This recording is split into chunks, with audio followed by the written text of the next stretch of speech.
Assalamu alaikum, you're welcome to the Countdown Show on Habibi Ramadan, HR4. On the show today, we have an inspiring guest. We're going to be talking about charity, and as usual, we are your hosts. I'm Oyin Kosola. I'm Zara. I am Rihanna Ojo Oba Ogunariki. Before we have our guest on the show, the Imam is going to talk to us about itikaf. Has anyone ever done itikaf?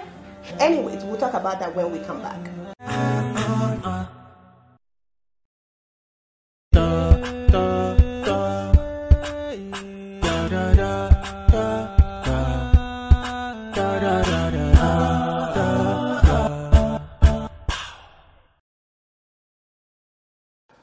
Wassalatu wassalam ala rasulillahi wa ala alihi wa sahbihi ajma'een. Viewers at home, this last 10 days in Ramadan will also be meritorious to you if you understand the goal of itikaf. So we'll be looking at this time wa itikaf. Itikaf is literally means persistent. If you are so persistent on doing something, but technically from the Islamic parlance, it means seclusion in the masjid with the goal of having the mercy of Allah Azza wa Jalla. And Allah subhanahu wa ta'ala told us in Quran Kareem in Surah Al-Baqarah verse 187 that وَلَا تُبَشِّرُهُنَّ وَأَنْتُمْ عَاكِفُونَ فِي الْمَسَاجِدِ. At this period, the period where you need to move away from your bed in terms of sexual relations with your wife, but you should be secluded. You should seclude yourself in the mosque. And Allah subhanahu wa ta'ala wants us in these last 10 days for us to amass more reward. And that is why itikaf is so very important to us. Why do you do itikaf? Number one, itikaf will make you to live worldly life and leave everything that has to do with worldly endowments or worldly things. And you will now set your face to Allah subhanahu wa ta'ala. Why itikaf? You do itikaf because you need to humble yourself. You that you stay in best of mansions, best of houses, best of everywhere. You now leave your houses, you leave everything you have at home in terms of your merchandise, in terms of your clothing, in terms of your possessions, and you now come to the best place on earth, that is the mosque.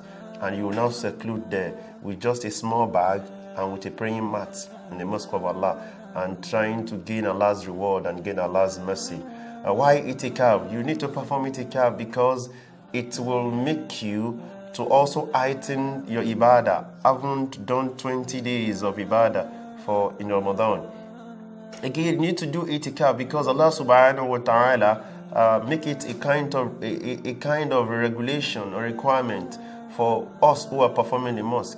When Allah subhanahu wa ta'ala told Nabila Ibrahim and Ismail to build a house for him, that is the Kaaba, and they rebuilt the house. After they building the house, he told them, Antahirul wal ta'ifina wa ruk'i sujud.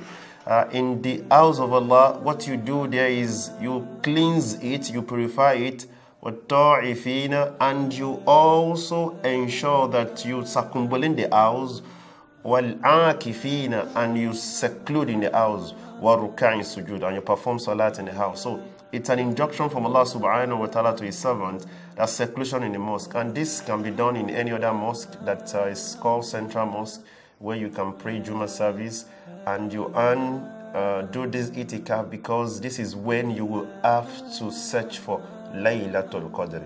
The search for Laylatul Qadr could not be done except you seclude yourself in the night and during the day, asking for how to gain a reward of 83 years and 4 months. For Allah in His infinite mercy says in the Quran al-Kareem, Laylatul Qadri khayrun min alfi shahr. You search, you look for, you do itikaf because of Laylatul Qadri. If not for that, why do you have to go and stay in the mosque? You are doing this so that you can earn a reward. Just a few hours of ibadah, a few hours of ibadah, just a few days of ibadah, and you earn a reward of 83 years. Just imagine you doing a reward, earning a reward of 83 years in 10 years of your life. You have amassed a reward almost about 831 years. This is what a Muslim should do to earn Allah subhanahu wa ta'ala's reward in this month. We pray to Allah subhanahu wa ta'ala that this year's Ramadan, may Allah count you and I among those who are going to witness Laylatul Qadr. We pray to Allah subhanahu wa ta'ala to make it easier for you to leave everything that has to do of this world, for you to do itikaf in the masjid.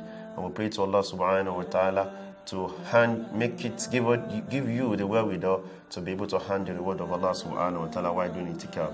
أقول قولي هذا أستغفر الله لكم. السلام عليكم ورحمة الله وبركاته. Welcome back to the show. So ladies, has anybody yet performed itikaf before? No. But inshallah, this year, I plan to. Really? Inshallah. Allah make it. Put it in dua for me. I made inquiries and Alhamdulillah, I'm jealousing you, as in. Please do. Please I shall be itikafing in my bedroom. Yes, well, you actually Inshallah. can, Yeah, you know? yes, inshallah. Yeah. I will try to kind of that concept of solitude and Yes, just your cutting home. off from distractions, etc. I will really strive to do so this year. Okay, I've never performed itikaf before, but I know some people say that some people go for itikaf because in a particular mosque they give money or they give something special, and it now looks like the people that go for itikaf are holier than the people that are home, forgetting that people have different reasons for being at home. Like you have a baby, some people because of work. Sometimes it can be a bit of a distraction. You know, when you're in a place with lots of people, you might see Exactly. some friends you have Start not to seen in a gist, while. you know? Yeah, so we have to really, discipline ourselves. Like even for those who are planning to go for itikaf in a masjid, try to make sure even in that space Have you're a not structure. Yes, Exactly. you're not being Have a distracted guideline. by everyone, and may Allah accept our itikaf. Me. Right about now, we're going to go join Jamila in the kitchen. I'm curious about what she's cooking.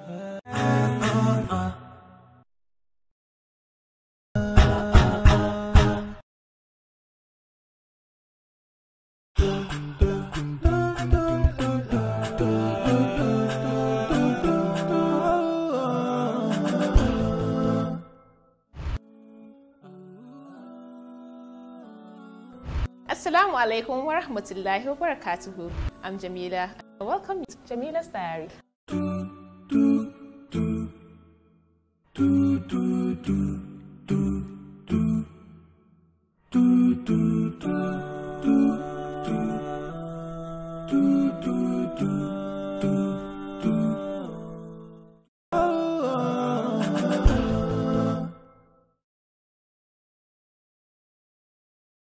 Welcome back. To make my nwake dumplings, I'll need some nwake flour, some ginger and garlic, ram cutlets for my ram tankwa sauce, vegetable oil, some onion, red bell pepper, green onion, aliposa mela washi, and karas. Okay, so the first thing I'll do is to heat up some water for my dumplings.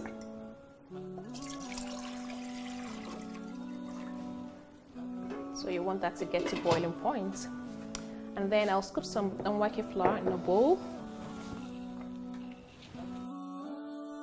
Now you don't have to make your own nwake mix yourself. It's just so much stress. Nowadays there's pre-packed nwake flour sold across stores all over northern Nigeria. So I'm just going to add a little bit of water to form a thick paste that can hold itself.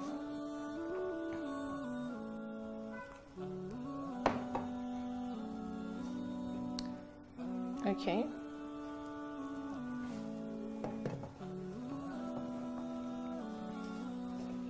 So once we get a thick consistency, and our water boils, all you need to do is make them into balls and throw them in the boiling water. And it just takes about 8 minutes to get it all cooked up.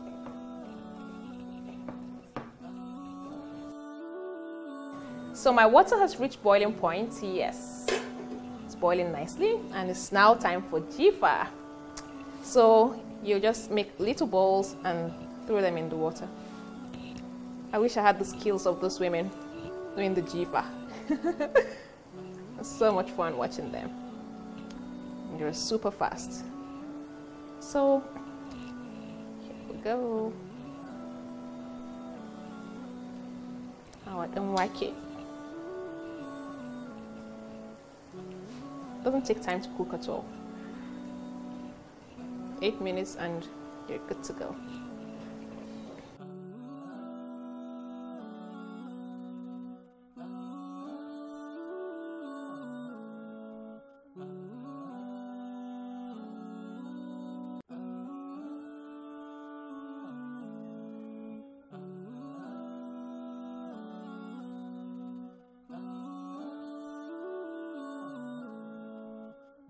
So, like just as I said earlier, danwake dumplings are usually taken with vegetable oil in which some onions have been fried, with yaji and of course Maggi. But today I'm putting a twist to mine. I'm making a ram tankwa sauce. Super delicious. I bet you'll say thank you to me when you made yours already.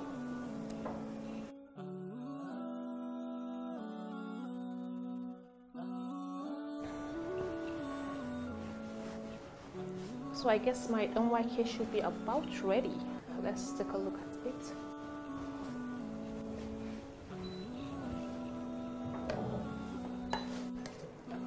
Yeah, I think they are nicely cooked now. So I'm just going to scoop this, place in the colander.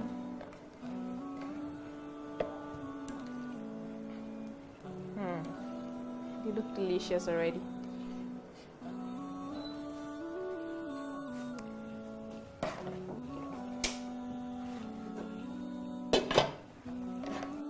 And also we'll add some cold water.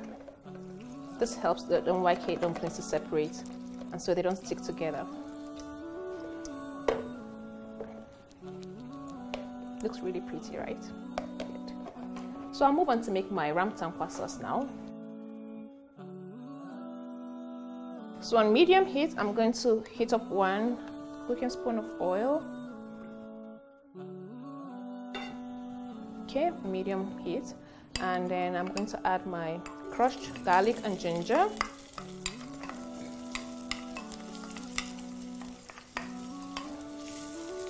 I love the aroma of garlic and ginger cooking together. So I'm just going to raise the heat up a little bit. So next thing, once it's nicely cooked through, the aroma is coming up. So I'll add my onions.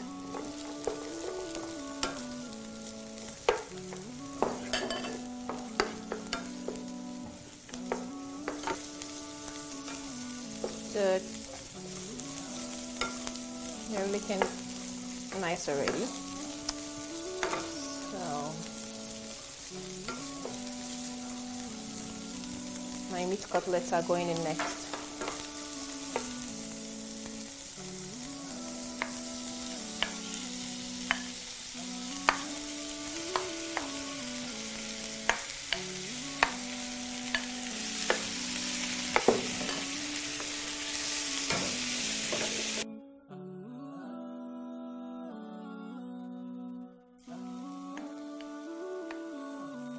So now I'm gonna add my Maggi Star, the taste maker.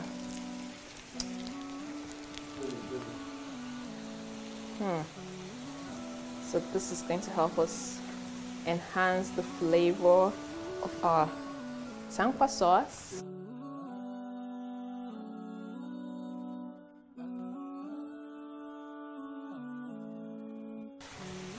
Yay. Okay. So this is looking good already.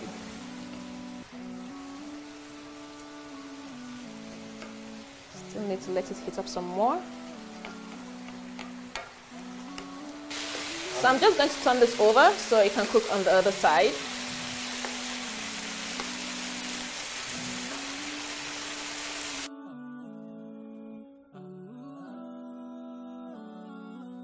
Just like I said earlier, Nwake is usually eaten with yaji, vegetable oil, and with Maggi, of course. But in this recipe, I decided to add a twist to it by making this ramtankwa sauce, and I know it's really going to go well with my Nwake. So let's get to it. I think my beef is browned really nicely, and I'm going to add my other vegetables.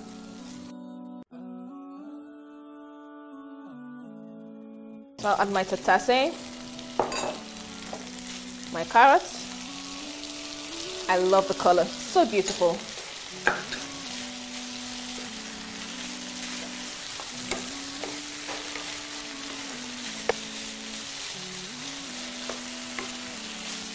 And I don't want to cook the vegetables through completely, so they can still hold their shape and look pretty when I serve them. And the last thing to go in is my spring onions. Albosa meloshi.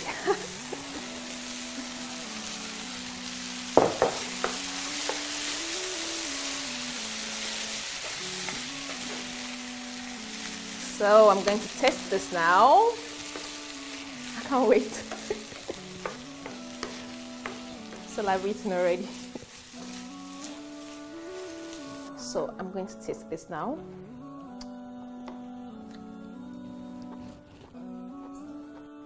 Super tasty, delicious. My seasoning is just perfect. It's usually better to taste your seasoning and afterward you can correct seasoning if you want, but I think this is just perfect. I'm not going to add anything more. I'm going to clear up my kitchen now, and when we come back, I'll be serving up my delicious Nwake with the ramtankwa sauce. Don't go anywhere.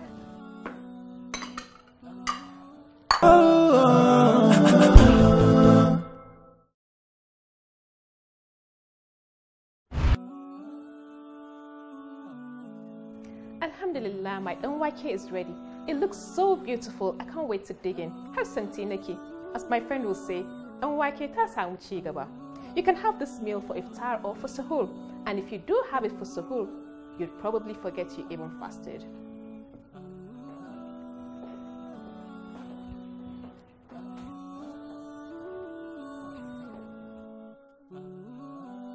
Jazakallah khair for watching. Remember to join me tomorrow on another episode of Jamila's Diary. You can follow our social media pages at Maggie_Nigeria on Instagram and at Maggie Nigeria on Facebook. Assalamu alaikum.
Welcome back to the Countdown Show.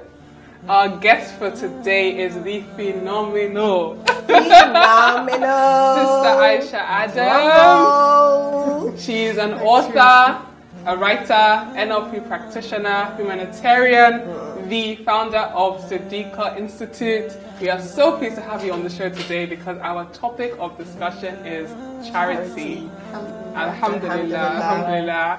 So, Sister Aisha, tell us a bit about yourself and the work you do with Siddiqah. I'm Aisha Adams.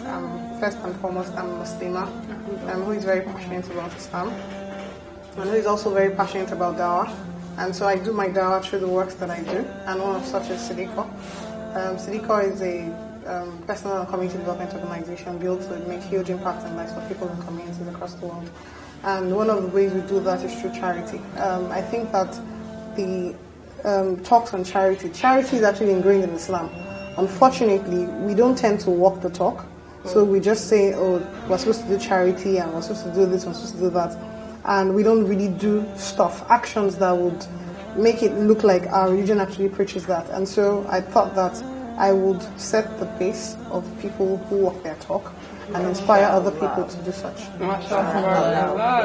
So Ramadan, I know, is a very, very busy period for Siddiqah. Can you tell us a bit about what kind of charity projects you've been doing? Okay, so in Ramadan we have like 3 projects. It started with 2, but then the third one slipped in along the way. One of the things we do is we cater to the less privileged, so people that are either widowed, single mothers, even less privileged people in the community really. If you come and we see that things are really bad for you, we find a way to try and make your lives better. Allah accepted as a source of Sadaqah Jariyah for you. And I actually want to share a hadith, which you reminded me of. I think it was last year. A hadith of our noble Prophet Muhammad ﷺ, who said that when the son of Adam dies, his deeds come to an end except 3. And the first of those is Sadaqah Jariyah. Are you listening? Number 1, Sadaqah Jariyah. And, you know, Aisha has demonstrated this in, you know, these projects that she's doing with Siddiqah, with the street kitchens. And I do pray that Allah accepts it as a Sadaqah Jariyah for you. The second is beneficial knowledge. And again, Sister Aisha does this through her institute. And the third is a righteous child who makes dua for you after you have passed away. And you know, when we had that discussion, you also mentioned about bringing up your children on that tarbiyah. So, you know, I pray that Allah accepts us also Sadaqah Jariyah for you. And we also remember to increase in these sorts of acts that will benefit us, you know, beyond this life and into the grave. Which brings us to a very important figure who has recently passed away. Yes, Brother Ali Banat. May Allah forgive him his sins, forgive his shortcomings, and grant him Jannatul Firdaus. Ali has established a charity titled Muslims Around the World Project. The organization wasted no time in the construction of a masjid and a school in Africa to serve as an ongoing charity for him when he finally has to depart this world. Well, it all started from when I went to the cemetery when a brother that has cancer passed away. And I was at the cemetery and I was just thinking to myself, you know, after you go, there's nothing. There's no one there for you. No mother, no father, no brother, no sister, except for your deeds. And even your money is not going to be there for you. So the only thing that's going to be there for you is a sadaqah. Ali Banat, up until his final moment, he kept asking for people to make dua. Meaning like, I'm not comfortable with what I've done. No. Yes. But we are walking, we are smiling, we are wearing beautiful clothes. How are we preparing for our meeting with our Lord? How are we doing it? So this is a very, very important message we need to. Now, you know, we're laughing, we're smiling, but this is very important. Yes. No one is guaranteed the next. Not tomorrow is too far. This night, you know, what's the guarantee? I can drop dead right here, right now, and then I'm like, oh my God, oh my God. That's fine. Yes. And No, that's the reality. That's the reality. That's the reality. We thank Allah for what you do, big well done, Sister Aisha. Again, we make dua for our brother Ali Banat, and I also want to just end with this dua of Abu Bakr Siddiq that he used to say a lot, and I want us all to also say this dua, that, oh Allah, make the end of my life the best part of my life, my best deeds the last of my deeds, and make the best of my days the day in which I need you. Can we all say that together? So say yes. that and then we say so Allah, you. make the end of my life the best part of my life. Make the end of my life the best part of my life. My best deeds, my last ones. My best deeds, my last ones. Make the best of my days. Make the best of my days the day in which I meet you. The day in which I meet you. Allahumma ameen. Thank you so much for joining us on today's Countdown Thank Show. you. Stay tuned for another fantastic episode. Assalamu alaikum.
ليتك دوما قريب، ليتك